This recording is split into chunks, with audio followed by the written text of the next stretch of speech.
Hola, ¿qué tal? ¿Cómo se encuentran?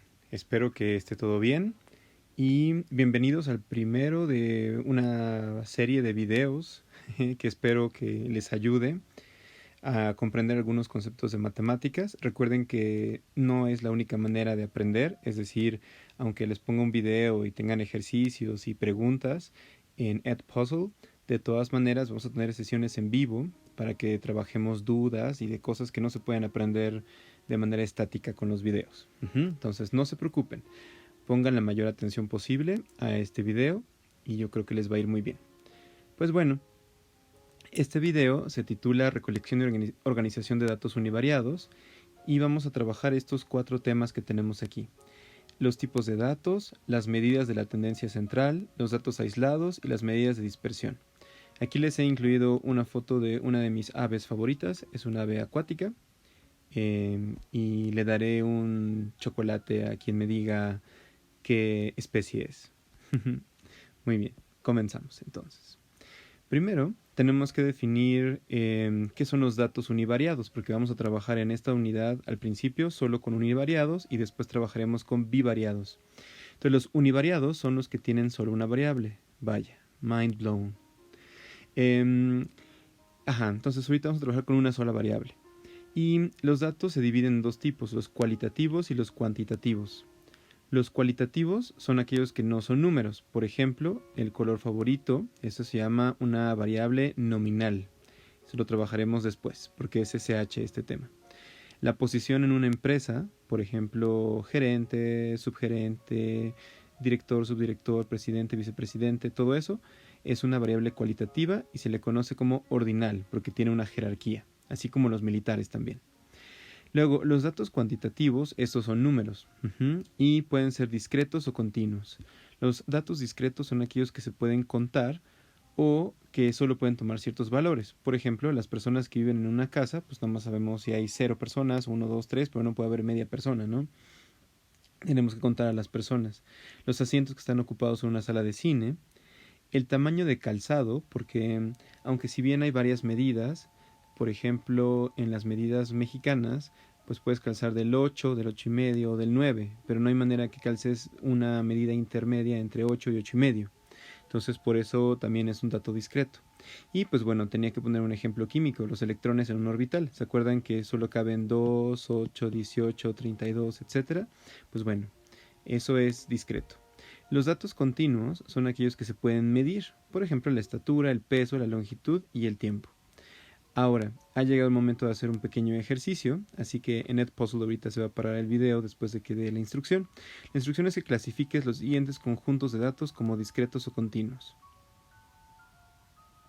Bueno, espero que hayas hecho bien ese cuestionario porque estaba relativamente fácil. Ahora viene una segunda pregunta. Ya clasificaste estos conjuntos. Ahora observa de este lado esta bella imagen, esta bella foto con dos patitos. Quiero que pienses en dos datos cuantitativos discretos y dos datos cuantitativos continuos relacionados con esta imagen, es decir, ya sea que les puedas contar o medir directamente a los sujetos protagonistas de esta imagen o, pues bueno, no sé, inventarse una historia alrededor de ellos. Entonces nada más pónmelo en las respuestas de Edpuzzle. Ahora, aquí les pongo un ejemplo de Skittle Dips que jamás he probado, pero se ven buenos. De cómo es que podemos organizar los datos en tablas de frecuencia. Esto es muy común. Entonces se supone que los datos que están aquí representan el número de dulces que salen en 25 paquetes de Skittles Dips. Entonces, pues a veces salen 21, 23, 22, etc. No están ordenados. Entonces podemos ordenar los datos de manera agrupada o no agrupada. La no agrupada es muy sencilla y es directa. Lo que hacemos, y voy a hacer un zoom aquí, es poner cuáles son los valores distintos que tiene, por en este caso, la cantidad de dulces en el empaque. O sea, hay empaques que tienen 21 dulces, otros que tienen 22 y así. Y en frecuencia ponemos cuántos paquetes salieron con 21 dulces. Por ejemplo, aquí había 4 paquetes con 21 dulces, 6 paquetes con 22 dulces y así sucesivamente. Estos son datos no agrupados. En cambio, los datos agrupados se refieren a que yo observo la tabla de datos no agrupados y me fijo que puedo hacer intervalos, por ejemplo, del 21 al 23. Y entonces voy a contar cuántos empaques tienen entre 21 y 23 dulces. En este caso sería sumar esta parte de la frecuencia. 6 más 4 más 5 son 15. Entonces, entre 21 y 23 dulces hay 15 paquetes. Y pues después de 24 a 26 dulces hay 10 paquetes. Entonces, esta tabla que puse aquí es de datos agrupados por intervalos. Hay algunas reglas en algunas áreas, o sea, no solamente es para mate, también para ciencias, donde nos dicen como de qué tamaño tienen que ser esos intervalos dependiendo de la cantidad de datos que tengamos. En este caso tenemos poquitos datos, así que esta tabla no es del todo apropiada porque pues, solo tenemos 2 intervalos. Pero cuando tenemos más datos podemos hacer más intervalos. Bueno, ahora pasemos a las medidas de tendencia central. Ya las conocen ustedes desde yo creo que primaria, de moda, mediana y media. Aquí vamos a hacer una revisión un poco más detallada de esto. Para empezar, sabemos que las medidas de tendencia central nos ayudan a describir a una muestra o una población de datos y representan características de estos datos. O sea, nos dicen qué número es el más común o qué número se encuentra en la mitad, etc. Más adelante veremos más aplicaciones, no solamente cosas teóricas. En la moda sabemos que es el valor que ocurre con mayor frecuencia, pero ahora vamos a ampliar nuestro concepto de moda, porque existirán algunas poblaciones de datos que no tengan moda, es decir, que todos los datos tengan la misma frecuencia. Y puede que existan otras poblaciones de datos donde haya varias modas, es decir, que hay valores que ocurren con la misma frecuencia y es la frecuencia máxima. Entonces, pues bueno, ahora ya tenemos un concepto un poco más amplio porque sabemos que puede haber datos que no tengan moda o que tengan más de una moda. De hecho, en química hay muchas aplicaciones interesantes de la moda. Después se las cuento. La mediana es el valor que está a la mitad de los datos. Sabemos que si el número de datos es impar, pues es justamente el número de la mitad. Si es par, pues se tienen que sumar los dos datos centrales, los dividimos entre 2 y ya esa es la mediana. Acá abajo más adelante les voy a decir cómo funcionaría esto un poco más rápido. Bueno, a mí me parece que es más rápido el método que les enseñaré. Luego la media. La media es el promedio aritmético y sabemos que es la suma de todos los valores dividido entre el número total de datos. Tenemos esta fórmula, que eso es lo que representa. ¿Se acuerdan que notación sigma es la suma? Entonces esto es la suma de todos los datos multiplicado por 1 entre n. N es el número total de datos. Entonces, multiplicar por 1 entre n es equivalente a dividir entre n. Esa es una fórmula cuando tenemos los datos sueltos, así como los teníamos en la imagen anterior con los Skittles. Pero también tenemos otra fórmula que nos puede servir para cuando los datos están ya en una tabla de frecuencias, como la que hicimos hace unos momentos. Entonces, cuando tenemos la tabla de frecuencias, lo que vamos a hacer es multiplicar el valor de x, que es esto, por su frecuencia, o sea 21 por 4, porque así estoy sumando 4 veces 21, ¿estamos de acuerdo? Y lo mismo para todos los datos y al final sumamos eso y lo dividimos entre el número total de datos y nos da la media. Esto sucede para esta tabla de datos no agrupados. La moda también es súper fácil de identificar porque nada más vemos qué frecuencia es mayor, que en este caso es la 6, y corresponde a 22 dulces en el empaque. Por lo tanto, la moda es de 22 dulces. Ojo y cuidado, porque luego hay veces que se confunden y creen que la moda es 6. En realidad la moda es 22. Luego la mediana es el número que está justo a la mitad. Si sumamos esta frecuencia, nos vamos a dar cuenta que esta es una población de datos impar. Por lo tanto, para encontrar la mediana, basta con sumarle 1 al número de datos y dividirlo entre 2 y encontrar ese dato. Por ejemplo, aquí que son 25 paquetes, si yo le sumo 1 me da 26 y si lo divido entre 2 me da 13. Entonces voy a buscar dónde está el dato número 13. Están en orden, recuerda.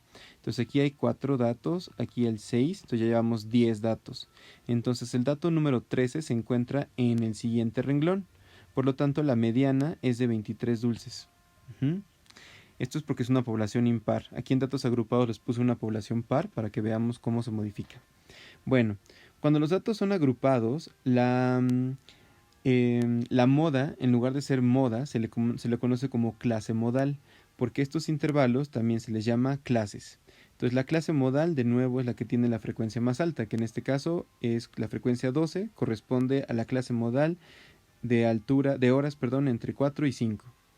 Entonces por eso la clase modal es h entre 4 y 5. Las otras dos, la media y la mediana, se pueden calcular con cierta exactitud, sin embargo, no es objetivo de este curso que lo hagan, porque son varias fórmulas. En este curso van a tener que hacer aproximaciones, tanto de la media como de la mediana, cuando los datos están agrupados en intervalos. Primero, conviene sacar las marcas de clase. Voy a hacer un zoom aquí. Las marcas de clase son el punto medio de cada intervalo. Por ejemplo, entre 0 y 1, si yo sumo 0 más 1 me da 1, lo divido entre 2 me da 0.5. Así que la marca de clase es 0.5. En el siguiente intervalo, entre 1 y 2, si yo sumo 1 más 2 son 3, la mitad es 1.5 y obtengo la marca de clase.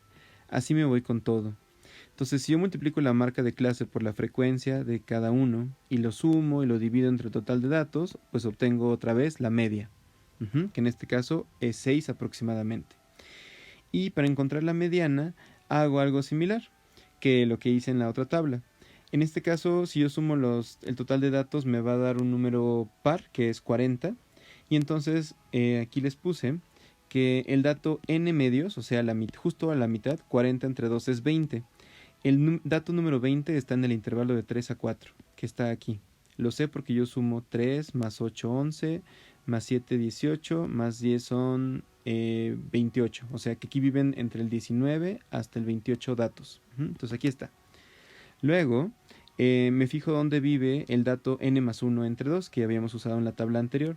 Si son 40 datos, le sumo 1, 41 entre 2 me da 20.5. Y 20.5 pues de nuevo se encuentra en el mismo rubro, ¿no? Porque en la misma clase. Por lo tanto, sabemos que la mediana es 3.5 horas porque utilizamos la marca de clase de ese intervalo. Entonces es una aproximación. Ahora vamos a cómo identificar datos aislados. Los datos aislados son aquellos datos que están como fuera del rango óptimo de nuestros datos, o sea, de la tendencia. Aquí les puse una imagen con los gatos más famosos de internet, supuestamente, de acuerdo con Pinterest. Pues no, creo que solo reconozco como 3 gatos y miren que sí les sé a los gatos, pero bueno. Aquí les puse las edades de 15 de los gatos más famosos de internet. Están en años, ¿no? 10, 11, 12, bla, bla, bla.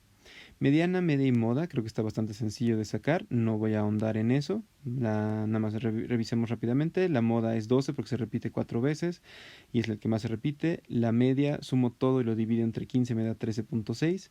La mediana empiezo a tachar así, pam, pam, pam, pam, pam, y me queda el número 12 como mediana. Ahora quiero que observen que los números 24 y 25 son edades que son muy diferentes, muy lejanas al resto de las edades. Y entonces estos datos se pueden manejar como datos aislados. Se les llama también datos atípicos o excepcionales o extremos, porque no representan en realidad el grueso de los datos. O sea, como que si yo pusiera las bolitas de estas edades en una urna y saco al azar y me sale un 24 o un 25, pues no puedo juzgar a partir de esos dos números que las demás edades están cercanas a ellas porque están bien lejos, ¿no? Entonces, lo que suele hacer es eliminarse a esos datos aislados para el análisis estadístico.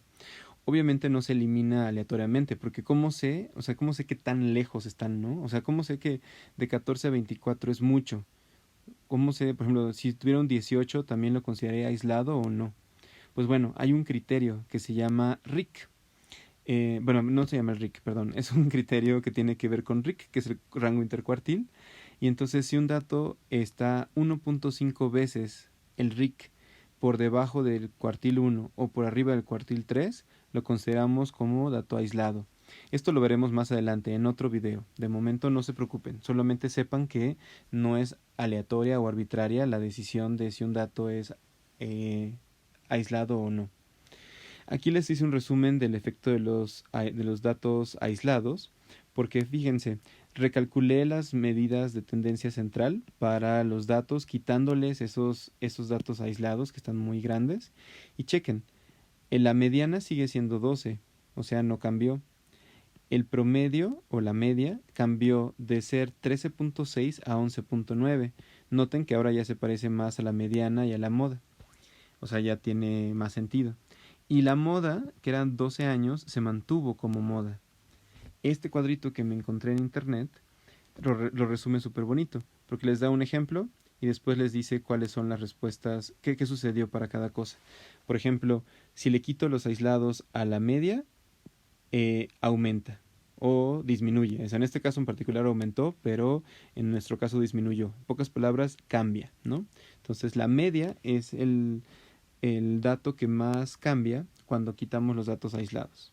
Luego la mediana se mantuvo, la moda también, y el rango se refiere a qué distancia hay entre el valor más grande y el más pequeño. Lo veremos en la siguiente diapositiva. Entonces, pues aquí el más chiquito era 3, aquí antes el rango era de 3 y y poniéndole el dato aislado es de 38, porque obviamente la distancia entre los datos es mayor, ¿no?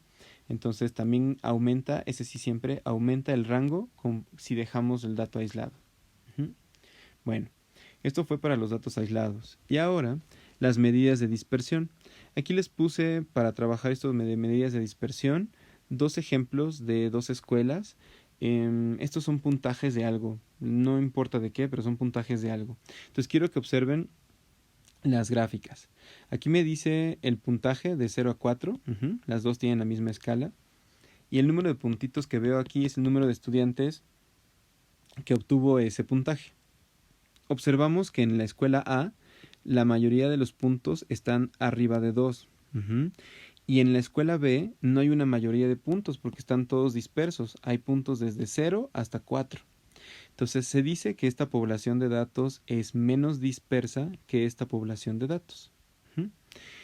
Eso es a ojo de buen cubero, pero tenemos medidas cuantitativas para saber qué tan dispersas están las distribuciones. Entonces, son 4 los parámetros o medidas de dispersión que vamos a trabajar: el rango, la desviación típica o estándar, la varianza y el rango intercuartil. El rango ya les había comentado que es restar el valor máximo menos el mínimo. Entonces en este caso el valor máximo es 4 y el mínimo es 2, entonces 4 menos 2 es 2. En el caso de la escuela B, pues es 4 menos 0 es 4. Entonces obviamente entre mayor rango se tenga es que están más dispersos los datos. La desviación típica o estándar nos dice qué tan dispersos están los datos con respecto a la media, o sea que se van calculando las distancias entre cada punto y la media, y se hace un promedio. Entonces queda una fórmula un poco fea, como la que se ve aquí. No tienen que calcularla a mano. Para eso utilizamos la calculadora y ahorita les explico cómo. Pero el chiste es que se saca la desviación típica con la calculadora y la varianza es el cuadrado de esta desviación típica. Así que si yo obtuve el valor de la desviación típica, que es la letra griega sigma, pues la varianza es elevar este número al cuadrado y ya está. Si era un número menor a 1, pues se hace un número aún más pequeñito, como en este caso. Y finalmente el rango intercuartil es la resta entre los cuartiles 3 y 1. El cuartil 1 representa el 25% de los datos y el cuartil 3 el 75% de los datos acomodados. Por ejemplo, el rango intercuartil para la escuela A es de 0.5 y para la escuela B es de 1.75. Observamos otra vez que entre más dispersos, mayor valor de rango intercuartil. Bueno, ok, eso ya está. Ahora vamos a ver cómo se encontró eso, ¿no? Bueno, voy a empezar del lado izquierdo. Los datos que tenemos aquí de las escuelas los introduje en la calculadora. Recuerden que si apretamos el botón de Stat, nos sale este menú que se ve acá y escogemos en Edit e introducimos las listas. Entonces la lista 1, aquí les puse código de color, la lista 1 es la escala de los datos de la escuela A y la lista 2 es la frecuencia, ¿no? Entonces en 2 hay un puntito, entonces 2 es 1, 2.5 hay 2 puntitos, 2.5 2 y así sucesivamente. Hago lo mismo para la escuela B en las listas 3 y 4. Ya que tengo las listas de datos completas, me salgo de aquí, ¿se acuerdan que es con second y quit? Y ya que me salgo de ahí, vuelvo a entrar al botón de Stat, pero ahora en lugar de elegir Edit, elijo Calc. Entonces en Calc elijo el que dice One Variable Stats, porque se acuerdan que estamos trabajando con datos univariados. Entonces le damos clic ahí y lo que nos sale es esta pantalla, donde dice List y Frequency List. Entonces, vamos a empezar con la escuela A.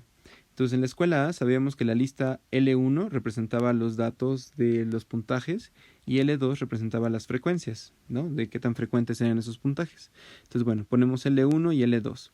Si no recuerdan cómo se pone L1 y L2, aquí les doy un breve repaso. Apretamos el botón Second para activarlo azul y apretamos el 1 para que salga L1. Si se dan cuenta está azul L1 y lo mismo con el 2 para sacar L2. Y apretamos Calculate y le ponemos Enter. Y se va a tardar unos segunditos y nos devuelve esta pantalla, la que está ahora con flecha verde. Aquí dice One Variable Stats. Entonces el primer dato es la media, entonces ya lo calcula en automático. Y luego tenemos sigma x, que acordamos que es la desviación típica, entonces la anotamos con precisión de 3 cifras significativas. Y si le hacemos la flechita hacia abajo, continúa dándonos datos, en este caso el cuartil 1 y el cuartil 3. Entonces para calcular el RIC, el rango intercuartil, resto 3.5 menos 3. Y eso me da 0.5. También puedo calcular con esto el rango solito, que se acuerdan que es el valor máximo menos el mínimo, que es 4 menos 2. Bueno, después repito la operación, me salgo con el second quit. Repito la operación para la escuela B, utilizando la lista 3 y la lista 4. Me fijo que ya me da igual la media, la desviación típica y el rango intercuartil lo puedo calcular. Y ya con eso tengo todas las medidas de dispersión. En los siguientes videos vamos a ver cómo se interpretan, para qué se ocupan y si se puede hacer una comparación no solamente de una variable, porque aquí estamos hablando de una sola variable, sino si se pueden hacer comparaciones de dos variables. Espero les haya gustado el video y continuamos con las actividades. Bonito día.